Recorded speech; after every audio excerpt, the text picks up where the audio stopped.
Hi everybody, Gary Williams here again, reaching out to friends in the creative industries all over the world, and the lady looking beautifully turned out, especially for this interview, I know that for a fact, is the wonderful Anna Jane Casey. Hello Anna Jane Casey, how are you?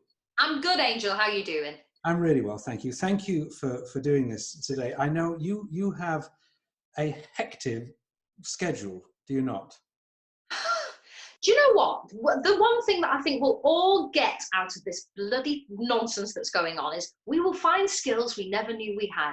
I'm now a primary and a secondary school teacher, as well as singer, dancer, actress, mother, wife. And I'm also now, if you ever go to Marks and Spencer's in the next couple of days, and you look for those little cardboard punnets with lovely sweet peppers in it, they'll have been packed by me. Yes. This is very impressive.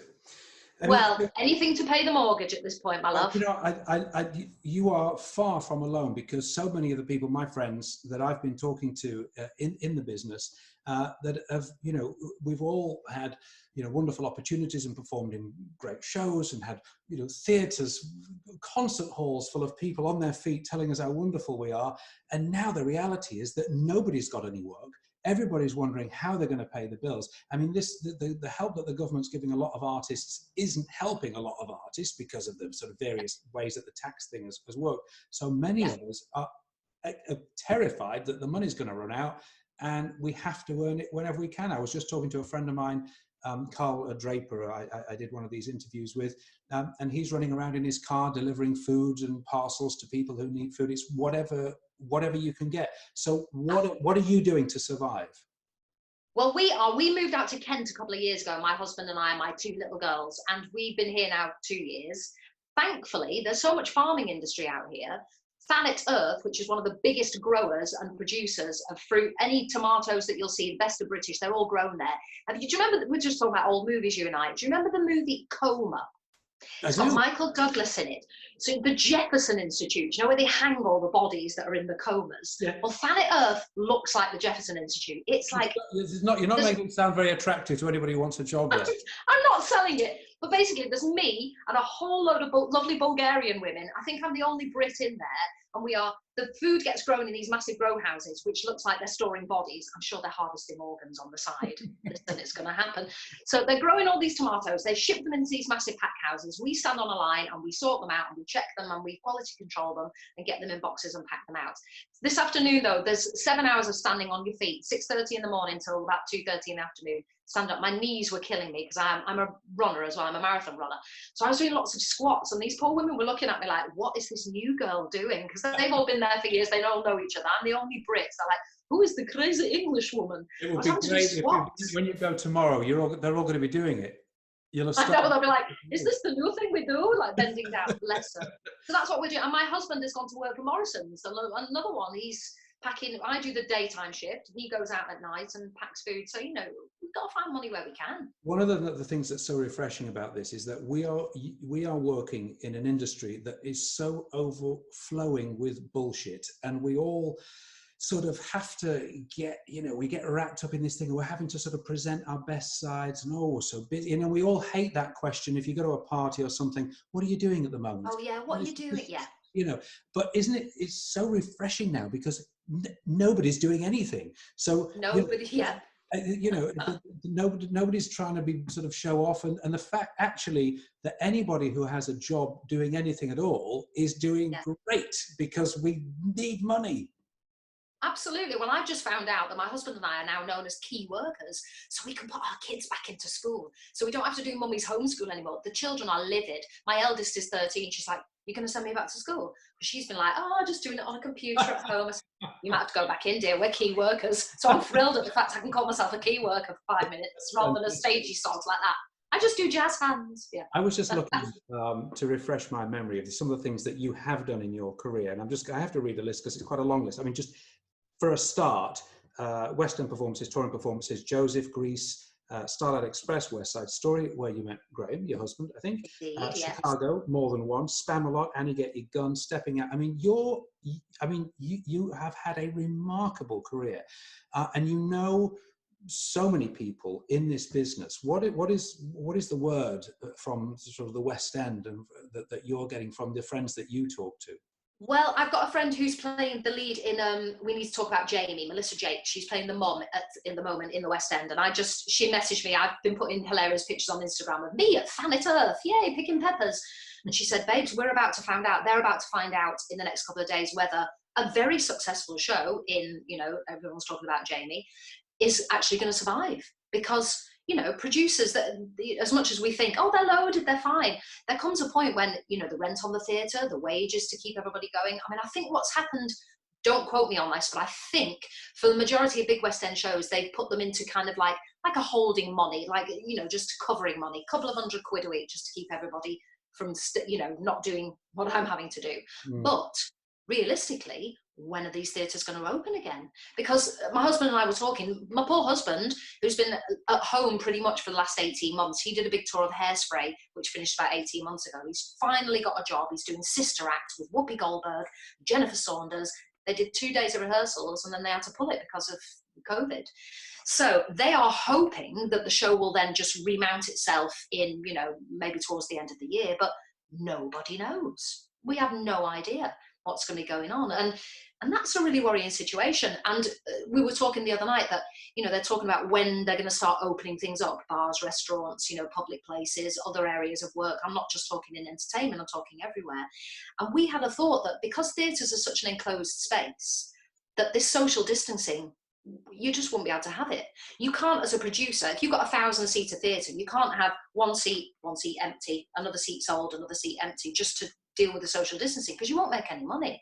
So things like maybe big festivals will be the last to join in. I can't see 80,000 people at Glastonbury all breathing over each other, and that's going to be, you know, allowed to happen.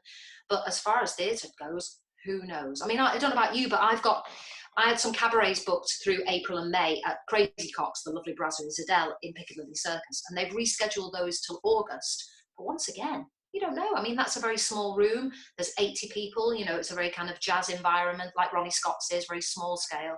Whether they'll be able to do that if the government guidelines say we can't, we can't. I think it is It's very weird to imagine how we are slowly going to get back to normal, because it will get back to normal eventually, but until there's a vaccine, there's going to have to be some sort of weird workaround. And I was thinking, of course, I think of little else, you know, when am I going to be able to go back to work?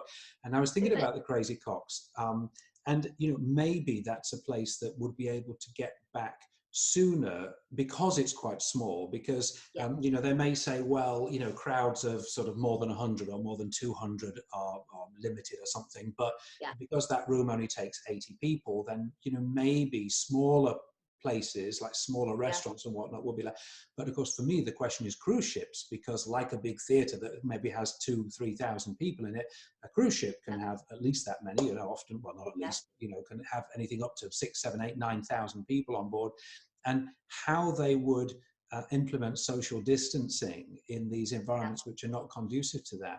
But this is the thing, isn't it? It's one of the challenges for us all, that nobody knows when it's going to end. If you could think, okay, we're in this mess now, but come the 1st of October, we'll be going back to work. That's one of the uncertainty, and not being able to plan ahead that's one of the most worrying things, isn't it? It is weird, and I don't know about you, but I'm a complete control freak. I need to have my diary, or I need to know what I'm doing. And in the last couple of weeks, I've had to really let that go. And in some weird way, it's been quite freeing. That I go, well, I don't know what's going to happen tomorrow. And you can't go, well, I need to do that thing on next Tuesday, because next Tuesday could all be different again. They might say to us, it's all cool and groovy now, we can all go out. So in a way, it's very freeing. I suppose you just kind of have to think of it like that. Otherwise, you will drive yourself insane. I mean, the thought that, my God, we'd never be able to, I mean, you and I, we both know we love to stand and sing and just entertain people. And the thought that nobody's going to be sitting in rows going like this is really quite weird. I hope that it does happen, and I'm sure it will. And, you know, everybody seems to be craving a live entertainment situation at the moment. I mean, how many big rock stars are putting things on in their own front room? You know, you've got Chris Martin in his mansion singing away, and that's all very lovely. And we've, between us, I'm sure we've got a whole list of friends who are putting things all over Instagram and YouTube and whatever else. I mean, lovely Joe Stilgo is singing songs in his shed. I've seen that every day, and that's gorgeous. But when are we going to be able to sit in a room and have that feedback from an audience? Who knows? And like you say, it will happen. Nothing lasts forever. My little one, she's only 8, and she said, Mummy, when am I going to get back to school? I said, you will go back. Nothing lasts forever. But how we'll get back and when is a question that nobody knows. Yeah, but in the meantime, it is encouraging to see how many people are making the most of it, because there are, I think once we got over this initial shock and this horror of what was Yeah. happening to all of our lives, I'm sure everybody experienced that. I know I did, it's this first few days of, oh my God, I've got a mortgage, I've got this, I've got a gig, I've got to go there, I've got all this stuff I've got planned, which we've spent maybe months planning things, years even, and it's all off. So once we got over that initial shock, I think it's really nice to see how many people are actually using the time wisely to maybe learn new skills or reconnect with friends that they haven't spoken to for a while. That's nice, right? It is. It's lovely. I'm sure you've been doing this as well. There's a couple of online quizzes, that happen every week. My mum and dad still live up in Manchester. My sister lives in Greenwich in London, so she's only 45 minutes away from me. But my mum and dad still in Manchester, so every Sunday we do a little quiz. We do an hour's quiz, and it is hilarious watching my 70-year-old parents. Hey, how does this work? Because you get that angle where you're just like looking up someone's nose for half an hour. But it's hilarious, and we always dress up. And there's things that are happening that way. And I'm sure at the end of it, like we say, all new skills. I'm practicing my ukulele. I'm going to be the ukulele master by the end of this. And put all those Hawaiians to shame. I'll be like, the whole show with the ukulele. You won't have to pay for a musician. It'll just be you and your ukulele. Definitely. Absolutely. That'll be the one. It is all one of the reasons why you're loved so much is because not only are you a great talent, but you just have great energy. It's always great to talk to you. I miss you. I wish I saw more of you. But thank you for joining us today. And if anybody wants to see what you are and Graham, your husband, are up to once we sort of get over this, or even now, just if anybody's curious, what's the best way? Do you have websites? Or what's the best way to see what you well, I'm a very old woman. I was born in 1972. I'm nearly 50, sweet Lord. So my tech skills are shocking, but I'm all over Instagram and I'm all over Twitter. Just put Anna Jane Casey. You'll find me on there, and I'm often posting what we're doing. So that's where it'll be. Anna Jane Casey on either Instagram or Twitter. And Graham, what about, so if we're interested in seeing him when eventually Sister Act is hitting the stage, how can we follow Graham? Same thing on Instagram? Follow him on Instagram as well. Graham Macduff, MacDuff. Yes, so you'll find us on there. Probably posting pictures of the peppers I've packed while playing the ukulele and learning Bulgarian so I can speak to the other ladies. You're never going to live that down. The peppers are going to have to make an appearance in your next Crazy Cock show. I'm going to make a frock out of them. Yeah. Great to see you. Lots of love. Take care. And you, sweetheart. God bless. See you later.